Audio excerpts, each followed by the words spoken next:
Hello बच्चा लोग, start करने जा रहे हैं सॉल्यूशंस के लेक्चर 6 से। पिछले क्लास में हम बता चुके हैं ऑलरेडी। क्या बताए थे? Ideal and non ideal solutions का थोड़ा सा एक्सप्लेनेशन दे दिए थे। बाकी जो है इस लेक्चर में अब हम वहीं से कंटिन्यू कर रहे हैं, उसी पार्ट से। तो ये रहा पहले आपका एग्जाम्पल ऑफ आइडियल सॉल्यूशन, है ना। ये क्या है? This is your example of ideal solution. ठीक है। आपको पिछले क्लास में बताया था ना, परफेक्ट आइडियल सॉल्यूशन करके कुछ नहीं होता है। तो ये एग्जांपल्स नियर आइडियल सॉल्यूशंस का है, ठीक है ना। तो these are example of ideal solution. Ideal solution, और आइडियल सॉल्यूशन में परफेक्ट आइडियल नहीं, नियर आइडियल सॉल्यूशन। इस तरह नियर आइडियल सॉल्यूशन का एग्जांपल ये वाला है। ठीक है। Solution of n hexane and n heptane, मेरे ख्याल से सब तुम लोग को पता ही होगा एन हेक्सेन क्या होता है, 11 में पढ़े होगे। Bromoethane, chloroethane, benzene, toluene etcetera fall into this category. ठीक है। तो ये तीन एग्जांपल्स यहाँ पे दिए हुए, these are the examples of near ideal solutions. ठीक है। नेक्स्ट आ जाते हैं नॉन आइडियल सॉल्यूशंस में, जो आप लोगों को बता रहे थे हम पिछले क्लास में। बताए थे कि नॉन आइडियल सॉल्यूशंस में दो तरह का प्रोबेबिलिटीज होता है। ठीक है, दो तरह का प्रोबेबिलिटीज होता है। एक आपका, देखो ये अलग अलग डेविएशंस है। अगर हम मान लो 1 और 2 कंपोनेंट्स है एक सॉल्यूशन का, ठीक है, 1 और 2 कंपोनेंट्स है। ठीक है। तो नॉर्मल सा बात है, हम बताए थे कि 1 1 का इंटरैक्टिव फोर्स या फिर आ, 2 2 का इंटरैक्टिव फोर्स से। ठीक है। अगर वीक हुआ 1 2 का इंटरैक्टिव फोर्स, तो फिर आपका इवापोरेशन बहुत ज्यादा होगा, यानी कि वेपर प्रेशर क्या होगा? रॉल्स लॉ के कंपैरिजन में वेपर प्रेशर ज्यादा मिलेगा। ठीक है। रॉल्स लॉ का ग्राफ आप देख सकते हो, ये वाला जो डॉटेड वाला ग्राफ है रॉल्स लॉ का था। अब लेकिन जो इस पर्टिकुलर केस में जो आपको प्रेशर मिल रहा है, वो प्रेशर क्या है? ऊपर है ना। मतलब ऊपर का वैल्यू, यानी कि प्रेशर क्या ज्यादा। प्रेशर ज्यादा क्यों? क्योंकि यहाँ पे इंटरमोलिकुलर फोर्स जो 1 और 2 कंपोनेंट के बीच में नया बन रहा है, वो 1 1 के फोर्स और 2 2 के फोर्स के कंपैरिजन में कम है। कम है तो इवापोरेशन ज्यादा होगा। इवापोरेशन ज्यादा होगा तो वेपर प्रेशर भी क्या होगा? ज्यादा होगा, as comparison to Raoult's law. Raoult's law की कहाँ फॉलो होता है? जहां पे ये सब बराबर हम लोग लेते हैं, मानते हैं, अज्यूम करते हैं कि तीनों बराबर है, तब रॉल्स लॉ के हिसाब से परफेक्ट होगा। लेकिन ये डेविएशन आपको देखने को मिलता है। ठीक है, ये डेविएशंस आपको देखने को मिलेगा। ठीक है। अब इस डेविएशंस में दो नाम दिया गया है, एक पॉजिटिव डेविएशन दिया गया है, एक नेगेटिव डेविएशन नाम।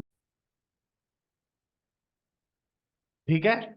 अच्छा, इस तरह के डेविएशन जहां पे प्रेशर का वैल्यू ज्यादा मिलता है ना, या फिर आप इसको दूसरे टर्म्स बोल सकते हो, जहां पे 1 और 2 का इंटरमोलिकुलर फोर्स 1 1 और 2 2 के इंटरमोलिकुलर फोर्स से कम हो, इस तरह के डेविएशंस को हम लोग पॉजिटिव डेविएशन बोलते हैं। क्या डेविएशन बोलते हैं?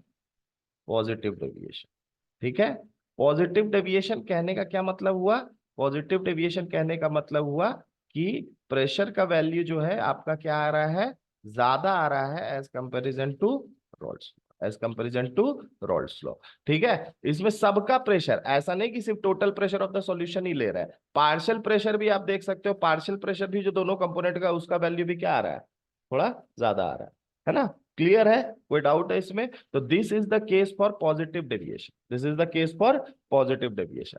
अब इसके बाद जो नेक्स्ट केस है, वो है आपका नेगेटिव डेविएशन का। तो नॉर्मल सा बात है, यहां पे आप लोग ले सकते हो ये नेगेटिव डेविएशन। नेगेटिव डेविएशन कब देखने को मिलेगा?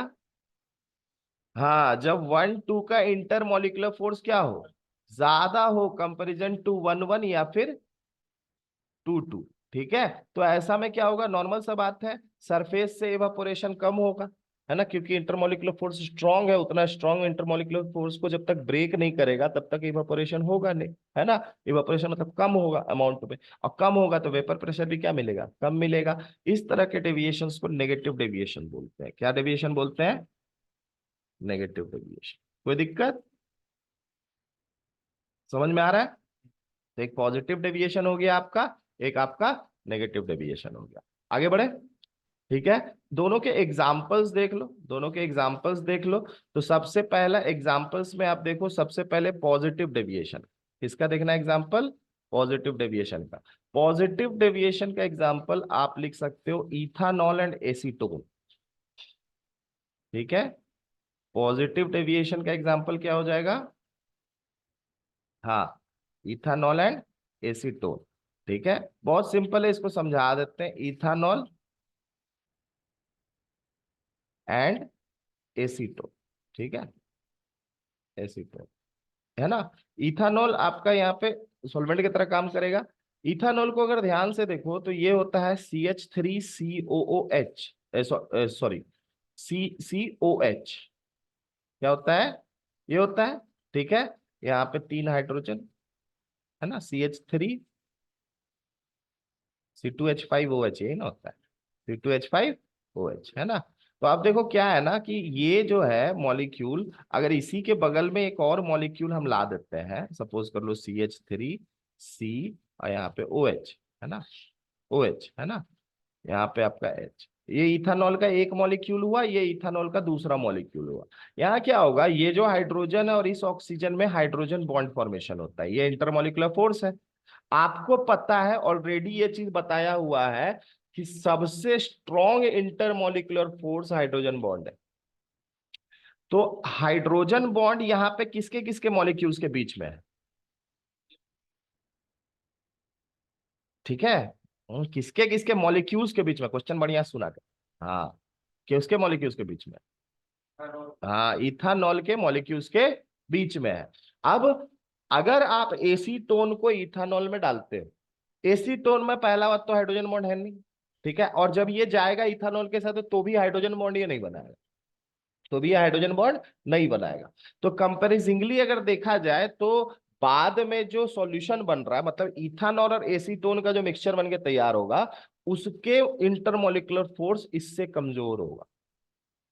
क्यों? क्योंकि भैया ये तो हाइड्रोजन बॉन्ड है, इससे स्ट्रांग है ही नहीं कोई। ठीक है ना।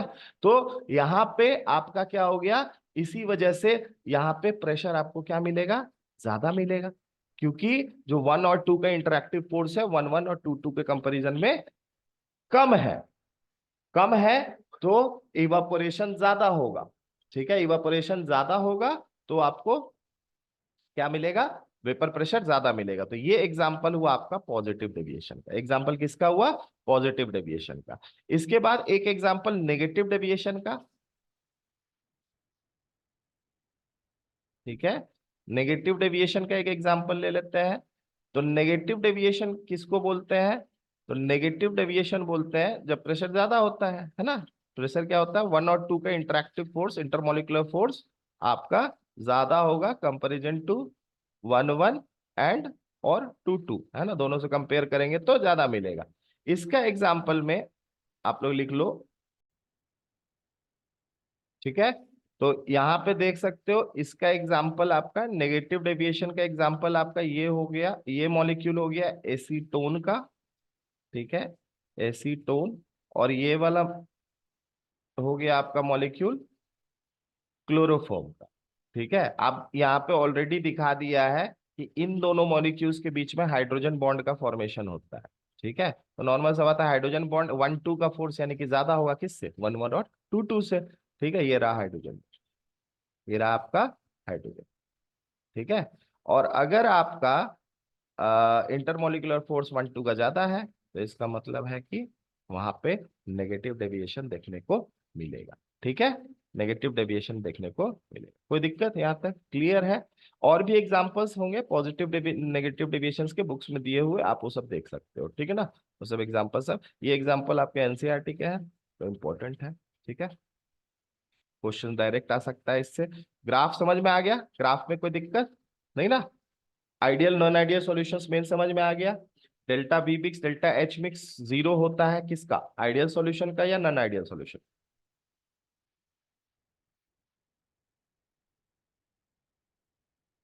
Enthalpy change of the solution और volume change of the solution, ये किसका जीरो होगा? आइडियल सॉल्यूशन का या नॉन आइडियल सॉल्यूशन?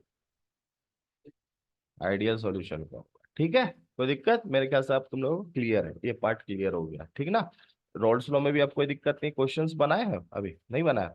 अच्छा, तुम लोग को जो कंसंट्रेशन का क्वेश्चन दिए थे वो क्वेश्चन सब हो गया? अरे इतना लेट लेट करेगा तो कैसे, एक तो हम अभी धीरे धीरे चल रहे हैं, हम भगाना स्टार्ट कर देंगे तो दिक्कत हो जाएगा बापू।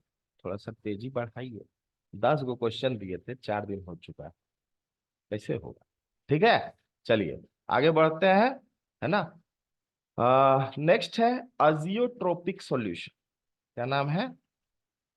एजियोट्रोपिक सॉल्यूशन। ठीक है, बहुत बढ़िया टर्म है, मजेदार टर्म है, इसको समझो। अजियोट्रोपिक सॉल्यूशन। मान लो कि जैसे कोई सॉल्यूशन, लेट अ सॉल्यूशन जिसमें दो कंपोनेंट्स हैं ए एंड बी। दो कंपोनेंट्स हैं ए एंड बी। ठीक है, मान लो तुमने सॉल्यूशन क्रिएट कर दी, सॉल्यूशन बना ली, ए और बी को मिला के तुमने सॉल्यूशन बना लिया। अब अगर उसको हीट करोगे, उस सॉल्यूशन को अगर हीट करोगे, ये जो मिक्सचर आप बनाए हो ए और बी का, सपोज कर लो आप इसको हीट करते हो। क्या करते हो? हीट करते हो। तो हीट करोगे तो बाबू बताओ तो क्या ए और बी एक ही साथ उड़ेगा, या ए अपने बॉइलिंग पॉइंट पे एवोपरेट करेगा और बी अपने बॉइलिंग पॉइंट पे एवोपरेट करेगा? आज तक तो ही जानते थे, है ना। अजियोट्रोपिक सॉल्यूशन एक ऐसा सॉल्यूशन होता है जिसके कंपोनेंट्स एक ही पर्टिकुलर टेम्परेचर पे बॉईल होते हैं। दोनों का बॉइलिंग पॉइंट सेम नहीं होता है। सॉल्यूशन का बॉइलिंग पॉइंट जो है, वो दोनों कंपोनेंट एक ही साथ इवापोरेट होता है। ठीक है, इस चीज को ध्यान में देना है। इसका मतलब है कि अजियोट्रोपिक सॉल्यूशन में आप फ्रैक्शनल डिस्टिलेशन को यूज नहीं कर सकते हो। सोचोगे कि कोई अजियोट्रोपिक सॉल्यूशन दिया हुआ, हम ए और बी को अलग अलग कर ले डिस्टिलेशन से, नहीं हो। क्योंकि डिस्टिलेशन काम कहाँ करता है? जहां बॉइलिंग पॉइंट आपका क्या हो, डिफरेंट हो। अलग अलग बॉइलिंग पॉइंट पे अलग अलग चीज को हम लोग अलग कर लेते हैं, यही ना होता है। एवापोरेट किया, पहले 78 डिग्री पे किए, एक पर्टिकुलर चीज हो गया, फिर उसके बाद 88 डिग्री पे किए, फिर उसके बाद 100 डिग्री पे किए, इस तरीके 20-30 डिग्री का कम से कम डिफरेंस आता है। तो अजियोट्रोपिक सॉल्यूशन में याद रखना है आपको दो बातें, कि components can't be separated by fractional distillation. Components can't be separated separated by fractional distillation, by fractional distillation. Fractional distillation से आप इन दोनों को सेपरेट नहीं कर सकते हो। दूसरा, इसको डिफाइन कैसे करोगे? A solution which boils, solution, solution में से अच्छा बोथ कंपोनेंट्स लिख दो, या फिर ऑल कंपोनेंट्स लिख दो। बोथ कंपोनेंट्स लिखो, आप लोग को बाइनरी सॉल्यूशंस करना। सॉल्यूशन कहने का मतलब क्या है यहाँ पे? बोथ कंपोनेंट्स,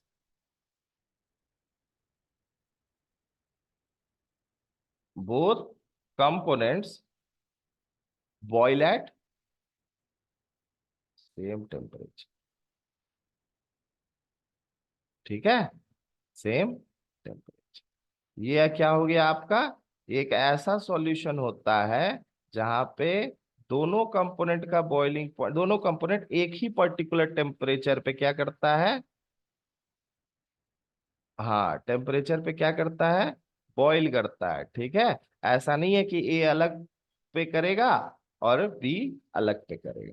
इस तरह के सॉल्यूशंस को हम लोग अजियोट्रोपिक सॉल्यूशन बोलते हैं। क्या बोलते हैं? अजियोट्रोपिक सॉल्यूशन बोलते हैं। कोई दिक्कत? क्लियर है?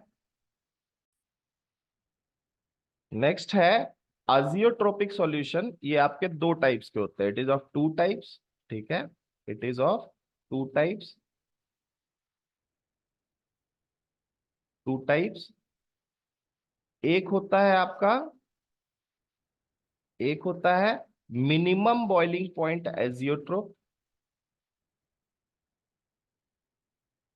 Minimum boiling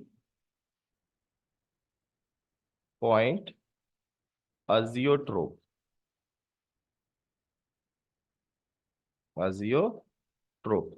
minimum boiling point कहने का मतलब समझ रहे हो, जो सॉल्यूशन का बॉइलिंग पॉइंट होगा, सॉल्यूशन का जो बॉइलिंग पॉइंट होगा ये आपका कम होगा एज कंपैरिजन टू कंपोनेंट्स के बॉइलिंग पॉइंट्स। इसके बॉइलिंग पॉइंट से, कंपोनेंट्स के बॉइलिंग पॉइंट से, यानी कि कम टेम्परेचर पे सॉल्यूशन बॉइल हो जाएगा। जैसे मान लो तुमने ए और बी दिया, एक एग्जांपल ऐसे कहने के तौर पे, ए और बी दो कंपोनेंट लिया, ये दोनों सॉल्यूशन बना। ए सपोज करो इसका बॉइलिंग पॉइंट है 80 डिग्री, इसका बॉइलिंग पॉइंट है 90 डिग्री, है ना। तुमको पता चला सॉल्यूशन का बॉइलिंग पॉइंट आपको मिल गया 70 डिग्री। क्लियर है ना। तो दोनों कंपोनेंट से बॉइलिंग पॉइंट क्या हो गया आपका, कम है सॉल्यूशन का। तो इस तरह के एजियोट्रोपिक सॉल्यूशंस को हम लोग मिनिमम बॉइलिंग पॉइंट एजियोट्रोप बोलते हैं। क्लियर, कोई डाउट है इसमें, समझ में आ गया। मिनिमम बॉइलिंग पॉइंट, हाँ हाँ, एजियोट्रोपिक सॉल्यूशन को बोला जाता है। ये जो सॉल्यूशन है ये एजियोट्रोप, ठीक है। और सॉल्यूशन बना है कंपोनेंट से ए और बी से। ऐसे ए और बी का बॉइलिंग पॉइंट अलग अलग है, लेकिन एक सॉल्यूशन हम लोग बना दिए इन दोनों को मिला करके, वो 70 डिग्री पे ही बॉइल कर रहा है, दोनों कंपोनेंट एक साथ, ठीक है। तो उस तरह का सॉल्यूशन है। मिनिमम बॉइलिंग पॉइंट एजियोट्रोप क्यों बोला गया, समझ में आ गया ये भी बात, ठीक है। क्यों, क्योंकि इसका, हाँ, दोनों कंपोनेंट से कम होता है, ठीक है। ठीक है, तो ये एक एग्जाम्पल है आपका मिनिमम बॉइलिंग पॉइंट एजियोट्रोप का, ठीक है। एग्जाम्पल है मिनिमम बॉइलिंग पॉइंट एजियोट्रोप का, ठीक है। अच्छा, मिनिमम मिनिमम बॉइलिंग पॉइंट जो होगा एजियोट्रोप, ठीक है, उसके लिए क्या इंपॉर्टेंट कंडीशन बताए कि ऐसा सॉल्यूशन जो लार्ज पॉजिटिव डेविएशन शो करेगा। क्या शो करेगा, लार्ज पॉजिटिव डेविएशन। इसको अब अलग से समझाने की जरूरत नहीं ना है। हाँ, पॉजिटिव डेविएशन कहने का मतलब है जिसका कंपोनेंट्स के बीच का इंटरमॉलिक्यूलर फोर्स प्योर के कंपैरिजन में क्या हो, कम हो, उसमें उसका इवापोरेट होना बहुत इजी है, तो वो जल्दी बॉइल कर जाएगा comparison to both the components. क्यों, क्योंकि प्योर फॉर्म में जो कंपोनेंट्स है उनके बीच का इंटरमॉलिक्यूलर फोर्स ज्यादा है, तो उसका बॉइलिंग क्या होगा, लेट होगा, ठीक है ना। कंपोनेंट्स का बॉइलिंग पॉइंट लेट होगा और सॉल्यूशन जो है वो कम टेम्परेचर पे बॉइल कर जाएगा, ठीक है। तो लार्ज पॉजिटिव डेविएशन जहां पे होगा वहां पे आपका ये वाला चीज मिनिमम बॉइलिंग पॉइंट है। कोई दिक्कत।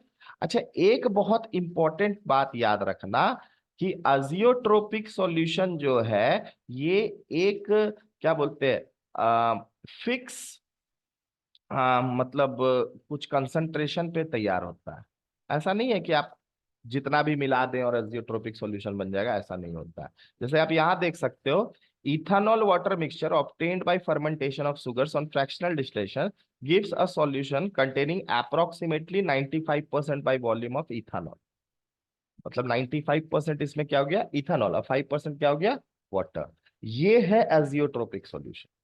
तुम सोचोगे दूसरा कोई कंसंट्रेशन ले लेंगे, नहीं बनेगा एजियोट्रोपिक सॉल्यूशन। दूसरा सोचोगे अलग प्रोसेस से बना दे, बनेगा अलग प्रोसेस, हम ये नहीं बोलेंगे अलग प्रोसेस से नहीं बनेगा, लेकिन नॉर्मली जो तुम सोचोगे कि 95% हम ये ले लेते हैं एसिड, 5% पानी हम मिला लेते हैं, बना लेंगे, नहीं बनेगा। समझ में आ रहा है ना, ये चीज का ध्यान रखना। Once this composition known as azeotrope composition has been achieved, the liquid and vapor have the same composition, no further separation। कोई दिक्कत, समझ में आ गया। मतलब इसका सेपरेशन आपका नहीं हो सकता। क्यों नहीं हो सकता, क्योंकि लिक्विड में भी दोनों चीज मिलेगा आपको और वेपर में भी दोनों ही चीज मिलेगा आपको जब बॉईल करोगे, ठीक है। एक साथ बॉईल करेगा दोनों के मॉलिक्यूल्स, मतलब लिक्विड फेज से वेपर फेज में एक ही साथ जाएंगे दोनों के मॉलिक्यूल्स।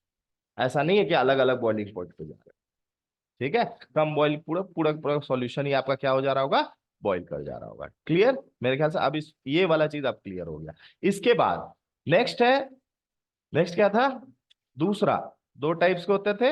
एक होता है मिनिमम बॉइलिंग पॉइंट एजियोट्रोप, दूसरा मैक्सिमम बॉइलिंग पॉइंट, ठीक है। मैक्सिमम बॉइलिंग पॉइंट एजियोट्रोप, ठीक है। मैक्सिमम बॉइलिंग पॉइंट एजियोट्रोप, और ये क्या होता है?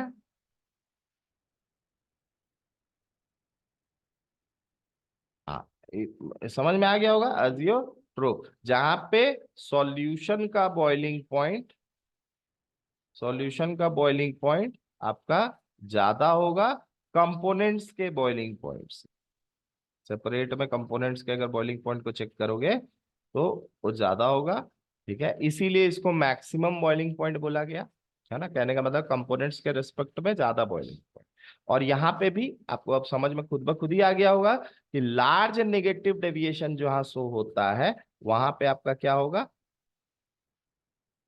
Large negative deviation. तो नेगेटिव डेविएशन अगर लार्ज है, इसका कहने का मतलब है कि 1 और 2 का इंटरमोलिकुलर फोर्स ज्यादा हो गया, 1 1 और 2 2 के कंपैरिजन में। ठीक है, तो इसका मतलब जो सॉल्यूशन है वो लेट से बॉईल करेगा एज कंपैरिजन टू कंपोनेंट्स, है ना। और ये आपका बनाता है maximum boiling point AJIO, maximum boiling point AJIO. कोई दिक्कत? समझ में आ गया? इसका भी एक एग्जांपल दे देते हैं, और इसमें भी ध्यान रखना कंसंट्रेशन बहुत इंपॉर्टेंट है, अजियोट्रोपिक सॉल्यूशन में कंसंट्रेशन का बहुत यूज है। ठीक है, तो एक और दे देते हैं आप लोग को, इसका भी एग्जांपल। ठीक है, तो ये एग्जांपल हो गया आपका मैक्सिमम बॉइलिंग पॉइंट एजियोट्रोप का। ठीक है, large negative deviation from Rawls law form maximum boiling point at a specific composition. ठीक है, nitric acid and water is an example of the class of azeotrope. ठीक है, अजियो लेकिन कंसंट्रेशन 68% नाइट्रिक एसिड और 32% water by mass. इसका जो solution का boiling point कितना दिखा रहा है? वाटर का कितना होता है? 273, तो मतलब 373 हुआ 100 डिग्री, मतलब है ना, तो 373 से वैल्यू ज्यादा है। और नाइट्रिक एसिड का तो वाटर से भी कम होता है बॉइलिंग पॉइंट, ठीक है ना, तो हो गया ज्यादा, इसकी तो maximum boiling point as usual. कोई दिक्कत? ठीक है, ये टॉपिक आप लोग का खत्म हो गया। अब सीधा हम लोग कॉलिगेटिव प्रॉपर्टीज स्टार्ट करेंगे। क्या स्टार्ट करेंगे मतलब, हो गया अब हम आ गए इस चैप्टर के लास्ट पर्टिकुलर सेक्शन में, जहां से सिर्फ न्यूमेरिकल्स भर भर के आप लोग को आने वाले हैं। वैसे इस चैप्टर में सिर्फ न्यूमेरिकल्स ही बनेगा, इस बात को ध्यान में रखना। चैप्टर में न्यूमेरिकल्स बहुत रहेगा। ठीक है, चैप्टर में न्यूमेरिकल्स बहुत रहता है। ठीक है, चलो तो उस अलग को पहले एक क्वेश्चन बना लो तो। ओके, इस क्वेश्चन को अटेम्प्ट कीजिए, बहुत सिंपल सा क्वेश्चन है, रॉल्स लॉ के बेसिस पे है। ठीक है, the vapour pressure of pure liquids A and B 450 एंड 700 mmHg respectively at 350 Kelvin. Find out the composition of the liquid mixture if total vapor pressure is 600 mmHg. Also find the composition of the vapour phase. ठीक है, मतलब आप लोग को y1 निकालना है, y2 निकालना है, x1 निकालना है और x2 निकालना है। ठीक है, आप लोग का क्वेश्चन यहाँ पूछ पूछ क्या क्या क्या चीज पूछ रहा है, y1, y2, x1 और x2। ठीक है, आपको दे क्या क्या रखा है, आपको पी नॉट नहीं दे रखा है, प्योर, अच्छा प्योर लिक्विड है। ठीक है, तो आप लोग को पी नॉट ए, ए 1 हम लिख दे रहे हैं, ए 1 ही लिख रहे हैं, ठीक है ना। 1 मतलब ए और 2 मतलब बी। ठीक है, कंफ्यूज मत करना। 450, हाँ, और P2 नॉट, ये बराबर कितना दिया है? mmHg। प्रेशर का यूनिट इसलिए नहीं लिख रहे क्योंकि वो चेंज भी नहीं करना है। ठीक है, वो वही रह जाएगा लास्ट लास्ट तक, है ना, तो इसलिए हम उतना उसको चेंज भी नहीं कर रहे। और आपको क्या दे रखा है? टोटल प्रेशर भी दे रखा है जो बना है सॉल्यूशन, 600 mmHg। टोटल प्रेशर कितना दे रखा है? 600। ठीक है, तो बहुत सिंपल है, इसमें डायरेक्टली आप लोग लगा दीजिए इक्वेशन। क्या होता है? P is equals to capital, हाँ, P1 not x1 plus 2 not x2। ठीक है, तुमको तो कुछ पता नहीं है, तुम क्या करो, फॉर्मूला में x2 का टर्म लाओ ही मत। हाँ, तो क्या एक भी तुमको निकल जाएगा तो दूसरा तुमको ऑलरेडी पता चल जाएगा। ठीक है, अच्छा यहाँ पे ध्यान देना, ये वाला पार्ट और इस पार्ट पे, ये वाला पार्ट आपका P1 है और ये वाला पार्ट आपका क्या है? P2 है, क्योंकि आपको y1 और y2 निकालने में P1 P2 का काम पड़ेगा। कोई दिक्कत? अब यहाँ पे P1 नॉट डायरेक्टली पुट करेंगे तो 450 है, 450 इंटू x1। हाँ तो x2 हो गया 0.6। ठीक है, कोई दिक्कत, वेरी गुड, निकल गया। तो 450 इंटू x1 अब प्लस इधर कितना था 200, 700 प्लस 700 माइनस 700 x1, यही हो जाएगा ना, कोई दिक्कत? क्लियर है? अब p का वैल्यू कितना है 600, कोई दिक्कत? ठीक है, तो अब यहाँ पे 700 माइनस 450 मतलब कितना हो जाएगा 250 x1। हाँ 250 x1 इज इक्वल टू इधर कितना हो गया आपका 700, इधर था 600, 700 माइनस 600 कितना हो गया 100। ठीक है, तो x1 का वैल्यू कितना आ गया 0.4, कोई दिक्कत? तो यहाँ से x2 भी आ गया आपका, x2 बराबर कितना हो जाएगा? हाँ सब आसान ही है। एक बात याद रखो, एक बात याद रखो, मेरे से पढ़ने आया है जिनके कहीं कसूर जान के चल जाओ। जो समझ में आ गया दुनिया में, अगर बच्चा के अंदर इतना कैपेबिलिटी है वो समझ सकता है, ठीक है, तो वो चीज जो है ना, दुनिया में हर चीज आसान ही है। मुश्किल जो है तब होता है ना जब जो है ना हम लोग गलती करते हैं। साल भर पढ़े नहीं, सोच रहे एग्जाम में रिजल्ट आ जाए, है ना, मतलब वो जो गीता कहावत है ना, कर्मण्यवाधिकारस्ते मा फलेषु कदाचन मा कर्म फलेतु ते संगोष्ठ कर्मणि, वो वाला जो कहावत है, वो जो ये है, उसमें बोला है कि पहले कर्म कर लो, तब फल की चिंता मत करो। यहाँ पे कर्म साल भर नहीं होता है, लेकिन फल की चिंता जो है ना पहले दिन से होता है, मेरा जेई निकल जाए, ये लग जाए, है ना, मतलब छोड़ ना जेई, पहले बोर्ड में 90% आ जाए, 80% से ऊपर आ जाए, 75% से ऊपर नहीं आएगा तो जेई दे कहाँ पाओगे? हाँ, है ना, यहाँ हो चलेगा ही नहीं, कामे धाम नहीं चलेगा, साल भर ऐसी फकैती चल रहा, सोच रहा है कि हम जा रहे हैं किसी क्लास में, क्लास करके आ जा रहे हैं तो हो जाएगा मेरा, नहीं होगा बाबू, क्वेश्चन बनाना होगा, बहुत है, नहीं करोगे तो ऐसा थोड़ी है कि जिंदगी नहीं चलता है, सबका जेई निकल ही जाता है क्या, लेकिन जेई निकलना है अगर, तो भैया पढ़ना पड़ेगा। बोर्ड में अगर चाहिए 80-90% तुमको तो पढ़ना पड़ेगा, बिना पढ़े नहीं आने वाला, बाद में फिर वही होगा, एक महीना पढ़ोगे, मार्क्स रह जाएगा 50-60% के आसपास, है ना, और फिर पछतावे तो उस समय बोलोगे पढ़े तो थे, मार्क्स पढ़ा कहाँ था जी, पढ़ा तो तुम्हें 1 महीना था, जो बात है क्लियर। शुरुआत से मेहनत करो तब नहीं है तो अलग बात है ना, सब आसान ही है, कुछ टफ नहीं। यही क्वेश्चन उस दिन दिए थे रोल्स लॉ का, वो तुम लोग नहीं बना रहे थे, वो लोग उस दिन मेरे को बताना पड़ा, अभी तुम लोग आंसर भी दे करके रेडी करो। समझ में आ रहा है ना, तो वही चीज वही वो है ना, और कुछ लगाए क्या फॉर्मूला यहाँ पे, और कुछ कॉन्सेप्ट लगाए क्या, वही रोल्स लॉ का ही कंसेप्ट चल रहा, क्लियर है ना, कोई दिक्कत? तो x1 x2 निकल गया।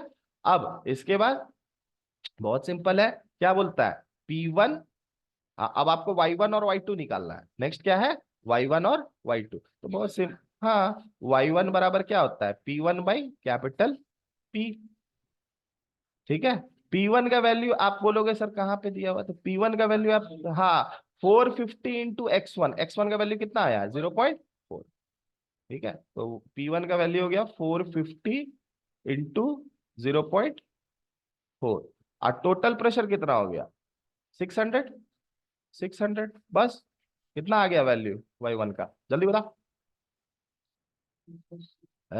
15 कितना, 180 हो ही नहीं सकता, हाँ 15 तिया 45, 15 चौके 60, ठीक है, 4 4 इधर कट गया 0.3 आया, कोई दिक्कत? और y2 कितना हो जाएगा सिमिलरली 0.7, आंसर आ गया ना, क्लियर?